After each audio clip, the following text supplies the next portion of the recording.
ఆచి చికెన్ మసాలా. నీ మెళ్ళో ఉన్న రుద్రాక్ష కావాలి.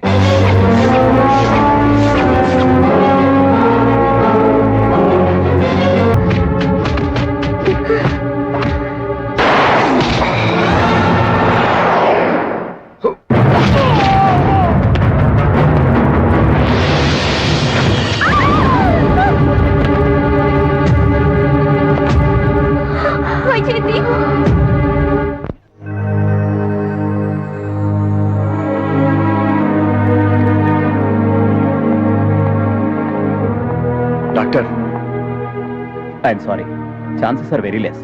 అంటే ఆ దేవుని ప్రార్థించండి. I'm sorry.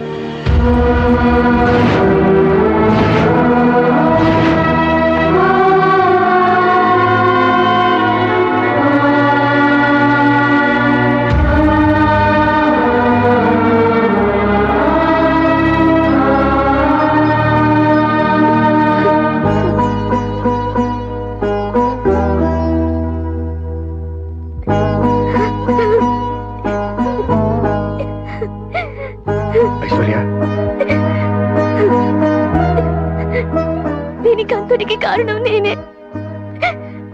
నన్ను కాపాడడానికి తను. లోకంలో ఏ సంఘటనకి ఎవరూ కారకులు కాదు. ఏది ఎలా జరగాలో అది జరిగి తీరుతుంది. ఇంతకాలం ప్రేమ అంటే ఏంటో, త్యాగం అంటే ఏంటో నాకు తెలియలేదు. ఇప్పుడు వైజయంతి నీ స్థితిలో చూశాకే నాకు వాటి విలువ తెలిసింది. వైజయంతి బతకాలి. ఆ భగవంతుడు తనని ఈ గండ నుంచి కాపాడాలి. అందుకేగా ఆ దేవుణ్ణే ప్రార్థించమన్నాడు డాక్టర్. ప్రార్థన కాదు, మన ప్రయత్నం కావాలి. ఏం చేయాలో చెప్పండి. వైజయంతి కోసం నన్ను ఏం చేయమన్నా చేస్తాను. చేస్తావా? చేస్తాను. అయితే నీ మెళ్ళో ఉన్న రుద్రాక్ష కావాలి.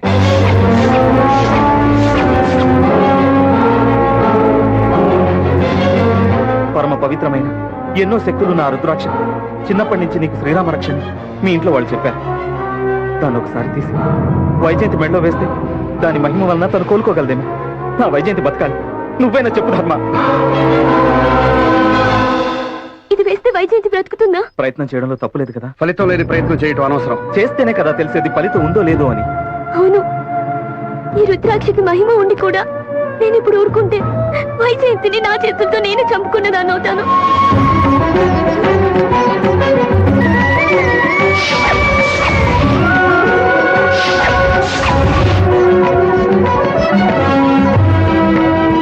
వద్దు, ఆ రుద్రాక్ష తీయద్దు. నా మాట విను. ఏ? పసితనం నుంచి నీ మెళ్ళలో ఉండి నిన్ను కాపాడిన రుద్రాక్ష నీ బతుక్కి లక్ష్మణ రేఖ, నీ పాలిట శ్రీరామ రక్ష. దయచేసి తీయద్దు. నన్ను బ్రతికించిన మనిషి చావుతో పోరాడుతుంది. తనను కాపాడడానికి నేనేం చేయడానికైనా సిద్ధమే. వద్దు, ఆ రుద్రాక్ష తీయద్దు. నా మాట విను. నా ఫ్రెండ్ ప్రాణం కంటే నాకిది ముఖ్యం కాదు. ఐశ్వర్య, మూర్ఖంగా మాట్లాడు. ఆ రుద్రాక్ష తీస్తే ఏమవుతుందో తెలుసా? ఏ? ప్రాణం పోతుందా? ఐశ్వర్య, ఇంకేం మాట్లాడద్దు. గుప్తా, ఐశ్వర్య రుద్రాక్ష తీయొద్దని చెప్పు. వైజయంతికి ఏమీ కాదని నీకు తెలుసు. అన్యాయంగా ఐశ్వర్య ప్రాణాలు తీయొద్దు. ఐశ్వర్యని ఎంతగా ప్రేమించారో నీకు తెలుసు. నా ప్రేమను చంపొద్దు. నా మాట విను. గుప్తా, ప్లీజ్ నా మాట విను. నేను ఇక్కడ నీ మాట వింటే అక్కడ యమధర్మరాజు అంత ఐశ్వర్యకి ఆఖరి గడియాలి. తప్ప అచ్చుడు.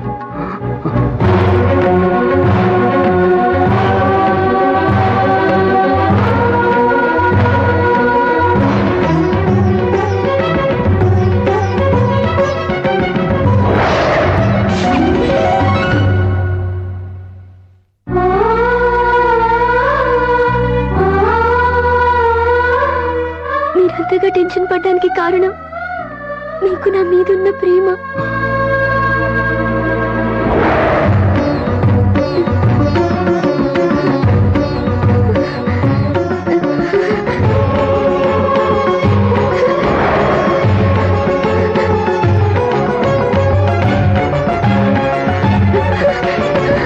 ఐశ్వర్య, ఐశ్వర్య,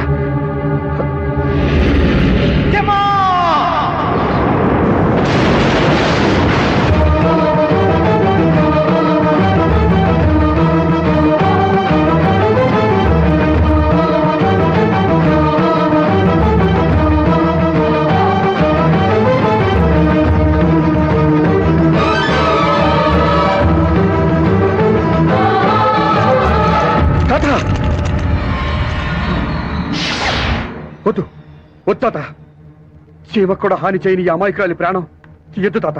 ఆపు అలా పిలిచి అర్హత నువ్వు పోగొట్టుకున్నావు. యుగ యుగాలుగా సృష్టి ధర్మాన్ని నిర్వహిస్తూ తమ భేదాలు లేకుండా భవబంధాలకు లోడు కాకుండా అందరినీ ఒకే ధర్మంగా చూస్తూ యమలోకాన్ని ఫలిస్తూ సమధర్మ పాలకుండా కర్తవ్య నిష్ఠ గరిస్తుండా న్యాయ పరిరక్షకుండా యముండా అని కొనియాడబడే నాకే తల ఉంపులు తెచ్చే తప్పు చేస్తేవి కదా. ప్రేమించడం తప్ప? తప్పే.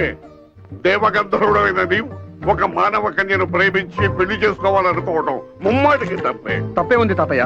కుమారస్వామి శ్రీవల్లిని, వెంకటేశ్వరుడు బీబీ నాంచారమ్మని పెళ్లి చేసుకోలేదా? ఆపు నీ ఉన్మత్త ప్రేలాపన, అధిక ప్రసంగం. యమలోక ప్రతిష్టను సర్వనాశనం చేసి బాధ్యతలను మర్చిపోయి భ్రష్టుడమైనావు. కర్తవ్య నిర్వహణ మర్చిపోయి ఒక సామాన్య మానవుని వలె నీ స్వార్థం కోసం దేవుళ్ళను వాడుకోవాలని ప్రయత్నించకు. ఇప్పుడు నీ వెంత ప్రతిభలను ఆమె ప్రాణము తీయక తప్పదు.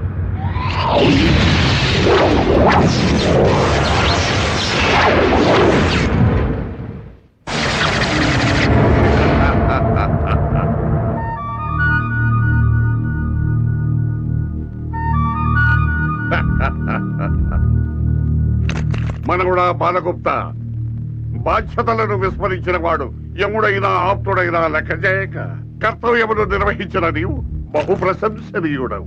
ధన్యుడను. యమో యమ. చిరంజీవి, ముక్కోడి దేవతలు త్రిమూర్తుల ముందు నవ్వుల పాలు కాకుండా నా పరువు దక్కించినందుకు నీకొక వరము ప్రసాదించదను. కోరుకును. చాలు తాత, మీ దీవెనలే చాలు. నా జన్మ ధన్యమైనది. మనవడా, ముచ్చటపడి ఈ తాతయ్య ఇవ్వదలిచిన వరమును కాదనక కోరుకును. మీ ముచ్చట కాదనగల నా తాతగారు, మీ తృప్తి కోసం ఒక చిన్న కోరిక కోరేదను. నా ప్రాణమిత్రుడు ధర్మ తన ప్రేమలో విజయం సాధించేలా అనుగ్రహించు. ఇంతే కదా పాలయమా, నీ ప్రేమకు జైవకలు కాక. ఇక మన లోకమునకు బయలుదేరదమునండు. తాత, బయలుదేరుటకు ముందు ఆమెను బ్రతికించాలి కదా. ఆమెను బ్రతికించుటయా? ఏమీ పరిహాసమా? అతని ప్రేమ జయించవలెనన్నా తన ప్రియురాలు బతికి తీరవలను కదా. అసంభవము. ఆలోచించండి తాత, ముక్కోటి దేవతలు మీది చెల్లని వరమని చెప్పుకుంటారు. ఇచ్చిన మాట తప్పువారని నీచముగా అనుకుందురు. తొందరపాటులో నోరు జారువారని, వయసు అయిపోయి పొరపాటుగా మాట్లాడువారని ఇంటా బయట గోల చేసి, గేలి చేసి, రచ్చ చేసి, రగడ చేసి. ఆపని యమగోళ ఇరుకున పెట్టుచున్నావే. తప్పదు తాత. భూలోకంలో కాలు జారినా, దేవలోకంలో నోరు జారినా తిరిగి తీసుకొనుట అసాధ్యము తాత. గుప్తా, చెప్పండి తాత. నీవు మంచి మిత్రుడివే కాదు, గొప్ప జ్ఞానివి కూడా. ఏదో మీ అభిమానం. అట్లనే నీ అభీష్టమ మేరకు నీ మిత్రుడి ప్రేమ జయించుటకై తిరిగి ఆమెకు ప్రాణమున సంగుతున్నాను.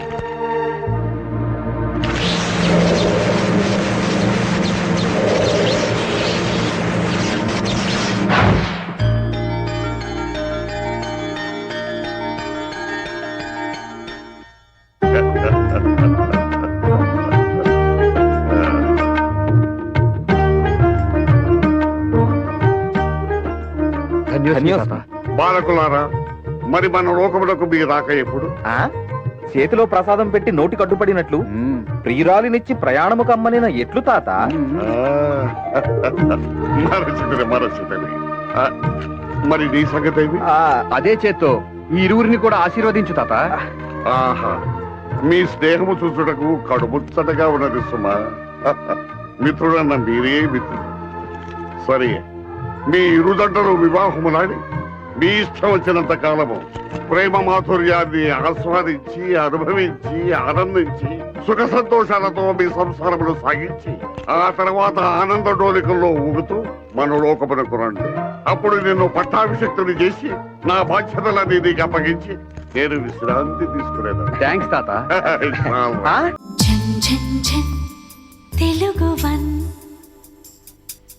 రమ్మంది తెలుగు వన్